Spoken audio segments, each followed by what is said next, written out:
Bismillahirrahmanirrahim. Assalamualaikum warahmatullahi wabarakatuh. Perkenalkan, nama saya Agung Sahbar Ripaldi. Teman-teman biasa memanggil Agung atau Rival. Kemudian saya lahir di Bogor, berarti saya ini asli orang Bogor. Ya, sudah lama di Bogor, dari kecil di Bogor, sekolah di Bogor, kuliah di Bogor. Saya ini tipikal orang yang tidak suka merantau. Bahkan istri pun orang Bogor. Jadi ya yang dekat-dekat sajalah. Bekerja di Bogor juga. Jadi saya ini saking cintanya sama Bogor, kehidupan saya berkutik di Bogor.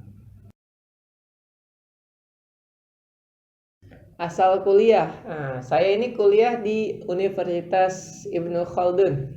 Jurusan pertama yang saya ambil adalah pendidikan agama Islam. Kemudian di semester ketiga saya pindah ke ekonomi syariah. Awalnya itu saya kenapa pindah? Saya ini tipikal orang yang nggak suka berawal tidak suka menjadi guru. Tidak suka menjadi guru. Kemudian akhirnya saya lebih memilih untuk berkarir di dunia wirausaha. Akhirnya saya ambillah ekonomi syariah. Seperti itu. Nah, kemudian sekarang profesi saya malah jadi guru. Kok bisa sih orang yang nggak suka jadi guru tapi malah berkutik di dunia perguruan? Saya mengajar sudah 5 tahun bahkan 6 tahun. Semenjak saya kuliah semester 5 saya sudah mengajar di salah satu instansi Islam, ya, salah satu sekolah Islam di Kota Bogor. Berawal dari awalnya adalah dari seorang teman di ekonomi syariah yang memberikan sebuah buku, ya, tentang pendidikan. Bagaimana seorang yang tadinya kurang baik lah, kita lihatnya kurang baik, mungkin entah kenapa dia memberikan buku tersebut ke saya. Mungkin dia lihat latar belakang saya yang kurang baik, akhirnya dia berikan buku tersebut. Akhirnya dari buku tersebut memotivasi saya untuk berubah dan menjadi seorang guru. Saya ingin merubah. Saya ingin ikut andil untuk membuat generasi-generasi yang akan memajukan bangsa. Seperti itu. Nah, kemudian saya pengalaman saya jadi guru, alhamdulillah, ketika saya memasuki dunia mengajar, ternyata itu sangat menyenangkan, ya. Berbagai karakteristik anak, berbagai lingkungan anak, dan pola pikir anak, ya, itu kan berbeda-beda. Nah, saya itu harus menguasai, bahkan harus memahami seluk-beluk anak. Bahkan dalam metode pembelajaran setiap anak pun berbeda dan itu harus dikuasai. Itu salah satu tantangan yang harus saya kuasai, dan saya itu orang yang sangat suka tantangan. Akhirnya saya semakin kesini semakin suka untuk mengajar. Seperti itu. Saya ini mengajar pelajaran, kalau mungkin di sekolah-sekolah yang lain bisa dikenal dengan BTQ, baca tulis Quran. Tapi khusus di sekolah saya itu ada yang namanya pembelajaran Al-Quran dengan metode tidak bisa disebut namanya mungkin ya, karena hal ini privasi. Karena dalam instansi metode tersebut itu tidak boleh disebarluaskan kecuali pada instansi-instansi yang menggunakan metode tersebut. Nah, ini sangat privasi sekali. Ya, intinya saya itu mengajar Al-Quran. Kenapa saya mengajar Al-Quran? Karena dari kecil dari saya SD sampai saya SMA pun saya dibesarkan di TPQ, Taman Pendidikan Al-Quran, hingga akhirnya saya ditawari oleh guru saya juga untuk mengajar. Nah, jadi ada dua faktor yang membuat saya mau mengajar. Pertama tadi karena ingin berubah, karena membaca buku, ya, dan saya pun termotivasi untuk berubah. Yang kedua, ada momentum di mana ada guru yang mengajukan saya untuk mengajar di sekolah tersebut. Akhirnya saya mengajar dan alhamdulillah sampai sekarang 2015 sampai 2020. Nah, jadi sudah 5 tahun saya mengajar. Yang menyedihkannya sedikit, yang menyenangkannya banyak sekali. Ya, banyak sekali mulai kita tadi mengenal anak, dekat dengan anak, dan hal yang paling berkesan adalah anak itu mau bercerita kepada kita dibandingkan orang tuanya. Ternyata anak itu malah lebih dekat ke kita, bahkan anak itu jauh lebih nurut kepada kita daripada orang tuanya. Banyak sekali orang-orang tua yang menghubungi saya bahwa Ustadz, oh ya, kenapa kok Ustadz sih? Ya, kalau di sekolah-sekolah Islam itu guru itu dipanggilnya Ustadz. Ya, jadi bukan berarti saya ini seorang Ustadz yang pandai dalam beragama, tidak. Guru perempuan juga. Kalau guru perempuan ya Ustadzah, ya.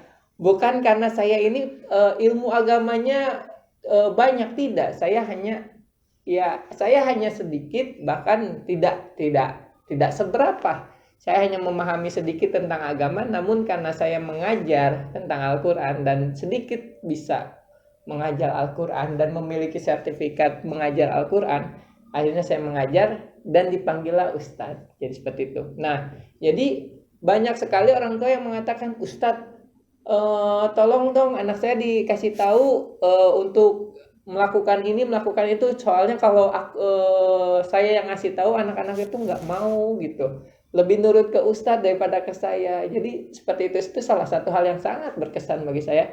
Ternyata anak itu lebih dekat kepada kita dibandingkan orang tuanya. Dan mungkin kita bisa memberikan hal yang positif untuk anak-anak tersebut. Ya, karena pergaulan anak ini sekarang ini luar biasa. Ya, bagaimana di luar sana pergaulannya. Ya, dan beberapa persen itu dipengaruhi oleh lingkungan. Ya, semoga saja saya bisa mempengaruhi ya anak-anak tersebut agar jauh lebih baik lagi dibandingkan dengan pengaruh dari lingkungan ya. Semoga saja saya bisa mempengaruhi anak-anak tersebut.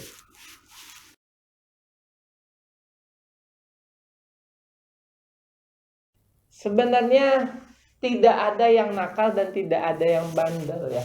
Kalau menurut saya ya, karena setiap anak tadi kan memiliki karakteristik yang berbeda. Ada yang dalam pembelajarannya itu kinestetik, dia butuh gerak loh. Jadi anak itu butuh gerak, dia butuh untuk bergerak. Jadi terkadang ada guru yang mengajar itu anak itu harus diam, akhirnya ketika dia gerak dia katakan bandel atau dia katakan nakal, padahal itu tidak tepat. Karena karakteristik anak dalam belajar itu berbagai macam. Ada yang audio, ada yang visual, ada yang audiovisual, bahkan ada yang kinestetik. Boleh nggak belajar sambil lihat kanan kiri? Silahkan, karena mungkin dengan seperti itu dia akan jauh lebih konsentrasi.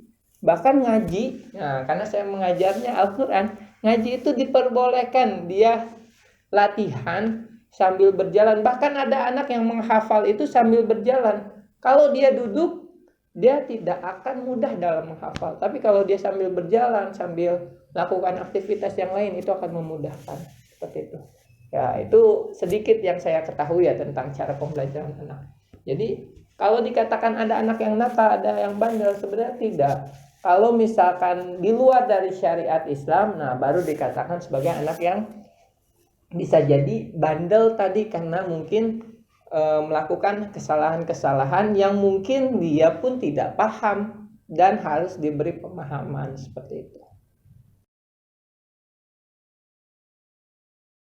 Definisi bandel. Definisi bandel apa ya? Kira-kira apa definisi bandel? Ya kalau misalkan tidak mengikuti aturan sekolah, anak-anak itu kan butuh pembiasaan.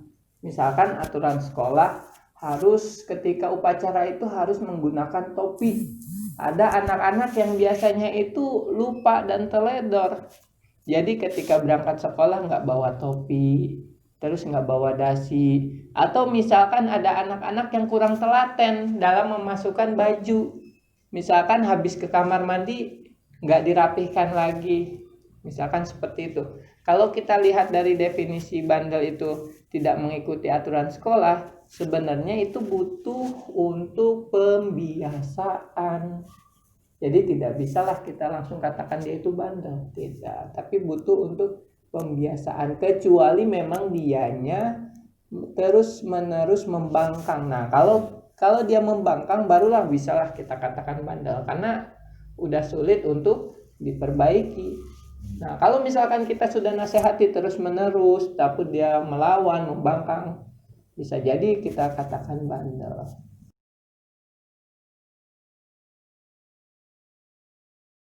Nah, biasanya anak-anak seperti ini itu mereka melakukannya karena sistem pembelajaran di awal yang salah. Anak-anak itu memiliki kalau dalam pendidikan yang pernah saya dapatkan, anak-anak itu akan mengalami fase burnout. Burnout itu apa sih? Kejenuhan dalam belajar. Kenapa mereka bisa mengalami fase burnout? Burnout ini dialami oleh anak-anak yang dari kecil fasenya untuk bermain, dia dipaksakan untuk belajar. Sehingga ketika dewasa nantinya dia akan jenuh.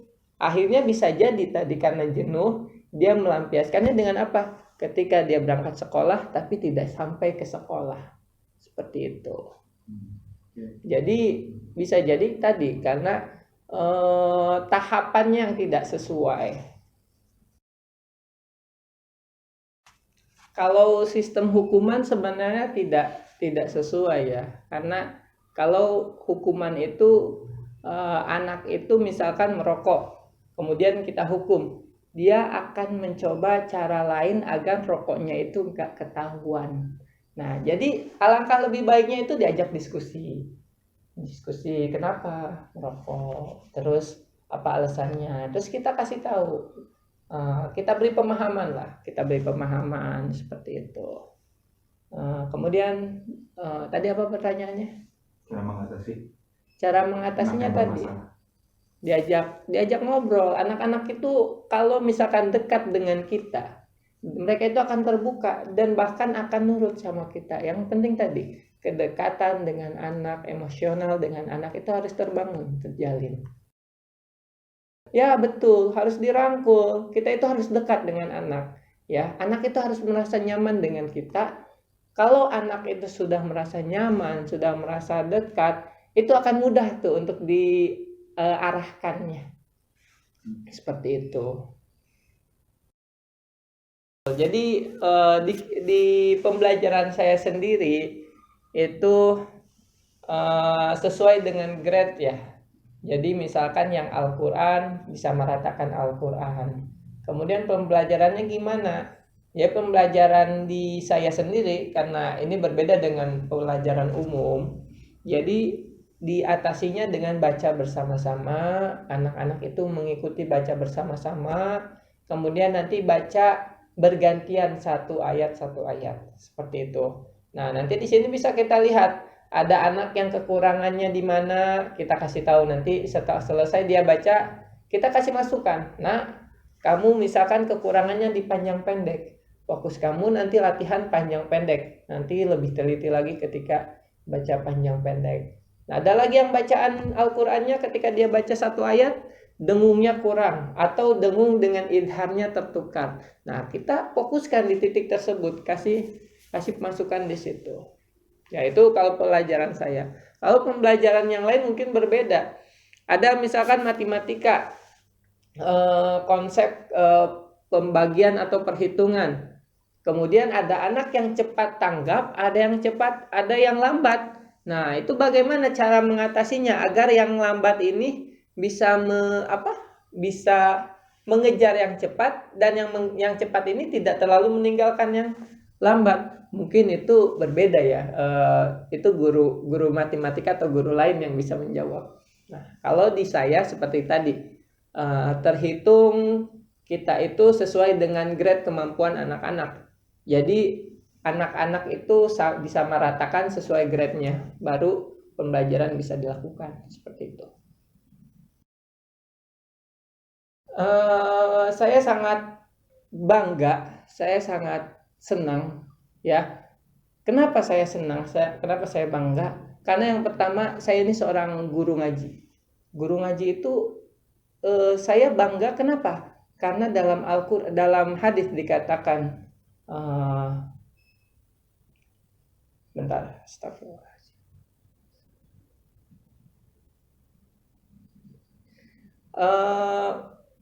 Barang siapa yang belajar Al-Quran, ya, mohon maaf, khairukum. Nah, saya baru ingat, khairukum man ta'allama al-Qur'ana wa 'allama. Ya, sebaik-baik kalian. Nih, ini yang menyampaikannya bukan saya, tapi Rasulullah, manusia yang paling mulia, ya, yang paling mulia yang menyampaikannya. Dan apapun yang Rasulullah sampaikan sesungguhnya itu adalah wahyu dari Allah.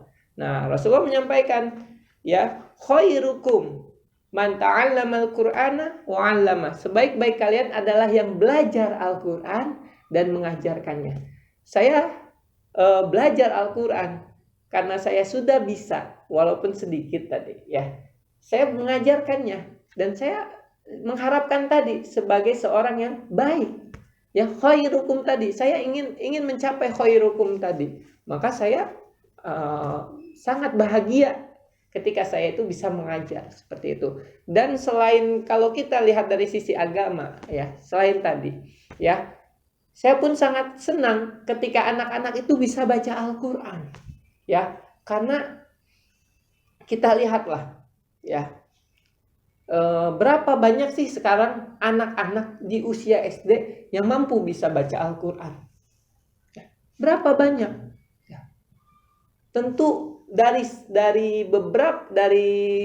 sekolah-sekolah yang lain, ya, hanya beberapa saja yang bisa baca Al-Qur'an. Dan ketika kita mengajarkannya dan anak tersebut bisa, itu menjadi sebuah kebahagiaan tersendiri bagi saya, gitu. Banyak sekali kebahagiaan yang lain. Mulai dari ketika kita mengajarkan satu huruf dari Al-Qur'an, kemudian si anak tersebut praktekkan, ya, atau bahkan dia amalkan, atau bahkan dia ajarkan lagi, itu akan menjadi amal jariah bagi saya nantinya.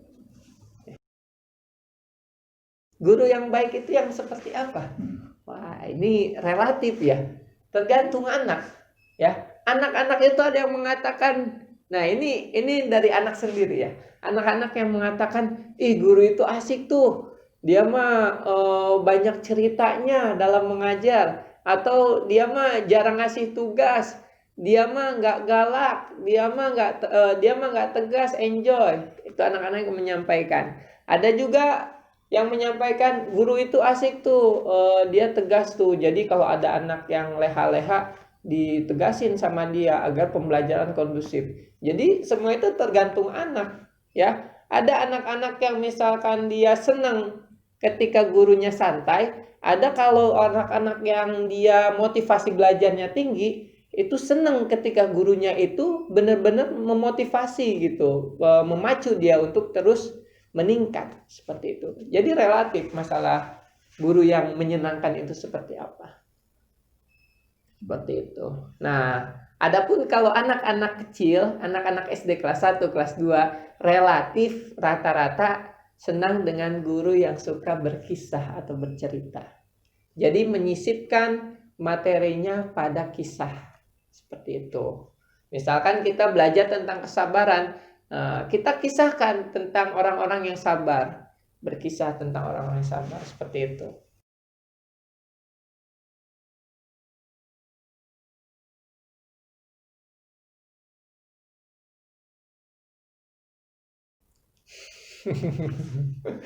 Sistem pendidikan di Indonesia seperti apa? Ya, kita bisa lihatlah sistem pendidikan di Indonesia itu seperti apa.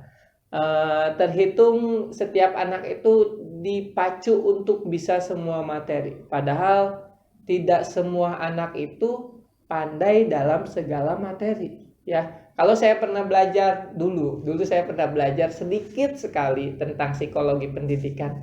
Kecerdasan itu terbagi menjadi beberapa macam kecerdasan. Ada yang matematikal, ada yang sosial, ada yang musikal, ada yang bahkan dia ke dalam merawat tanaman misalkan ya. Saya lupa nama dalam dunia psikologinya apa gitu.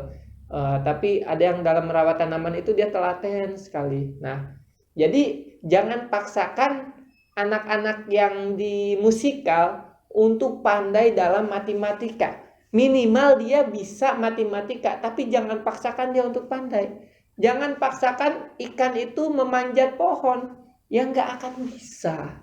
Ya, kalau ikan disuruh manjat pohon ya nggak bisa. Ya, jadi seperti itu. Kita ajarkan, tapi jangan paksakan dia untuk benar-benar pandai. Tidak. Ya, kita misalkan ada anak yang dia musikal, ya, jagonya kesenian, kita ajarkan matematika harus nilainya 100. Ya nggak bisa lah, dia kan tidak passionnya dia atau kecerdasannya dia ada di musikal tadi. Jadi terkadang di kita itu cerdas itu dilihat dari nilai matematika, ya. Di kita itu menjudge anak cerdas itu dari matematika, padahal tidak selalu seperti itu. Jadi kasihanlah anak-anak yang misalkan pandai dalam musikal atau pandai dalam sosial, karena mereka tidak cerdas dalam matematika, mereka dicap sebagai anak yang bodoh. Kasihan sekali seperti itu. Ya, masalah guru, apakah guru sudah sejahtera? Nah, kita bisa lihat ya, kemarin sangat jelas, sangat terang sekali banyak di media sosial ada guru ya yang honorer terutama yang dalam sebulan itu cuma digaji beberapa ratus ribu gitu, bahkan nggak nyampe 500.000 ya. Biasanya terjadi pelosok-pelosok, bahkan di kota-kota pun masih seperti itu ya. Jangankan di pelosok, di kota-kota pun masih seperti itu berarti kan kalau dilihat dari kesejahteraan ya tidak sejahtera tentunya ya, seperti itu.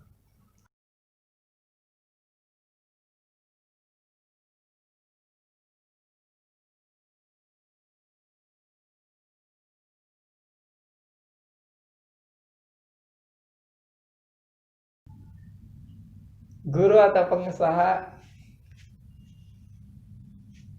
Guru.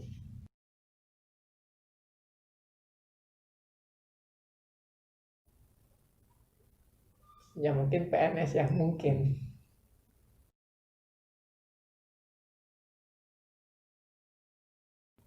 Dicintai sepertinya.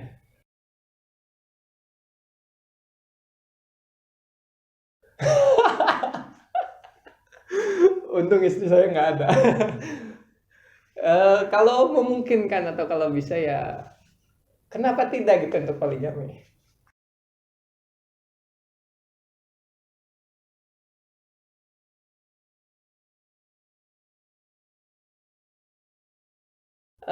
Karena tadi ya tujuan saya itu ingin anak-anak itu mampu merubah bangsa ini ya. Jadi saya sudah kita merasakanlah bagaimana bangsa ini sekarang itu.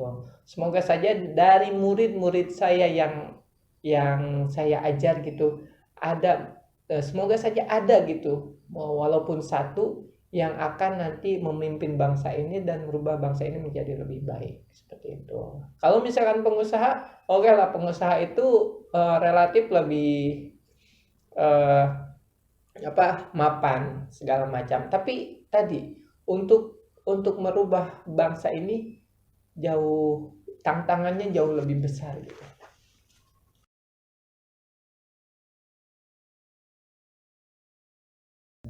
PNS. Karena eh, kalau saya sendiri kan memang bukan honorer atau PNS ya, saya karyawan. Cuman namanya kita berkeluarga itu pasti membutuhkan namanya tadi kesejahteraan seperti itu. Jadi mungkin PNS saat ini lebih sejahtera daripada honorer, dan semoga guru-guru honorer yang saat ini segera diangkat menjadi PNS, atau minimal mereka disejahterakan walaupun tidak sama tapi tidak jauh berbeda dengan PNS seperti itu.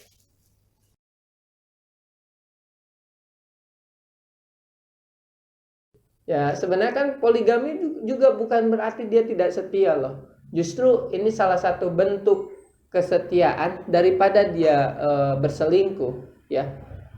Lebih baik kan dia melakukan poligami, dan ini secara syariat pun tidak bermasalah, bahkan salah satu sunnah halal gitu.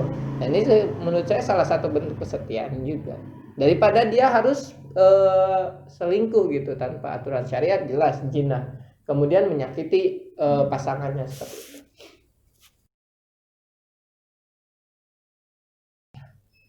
Teruslah mengajar, karena Allah yang akan membalas jasa kita. Kemudian semoga dari apa yang kita ajarkan akan menciptakan anak-anak yang akan merubah bangsa ini. Kemudian untuk para siswa, teruslah belajar ya, karena pundak kepemimpinan itu nanti akan berganti kepada kalian. Kalian akan memimpin bangsa ini, dan bangsa ini ada di tangan kalian nantinya. Akan dibawa kemana itu tergantung kalian. Maka jadilah anak-anak yang pandai, anak-anak yang sesuai dengan apa yang negara ini inginkan untuk maju seperti itu. Dan bahkan yang lebih penting lagi adalah sesuai dengan syariat Islam seperti itu. Oke, terima kasih sudah meluangkan waktunya. Sama-sama. Cukup.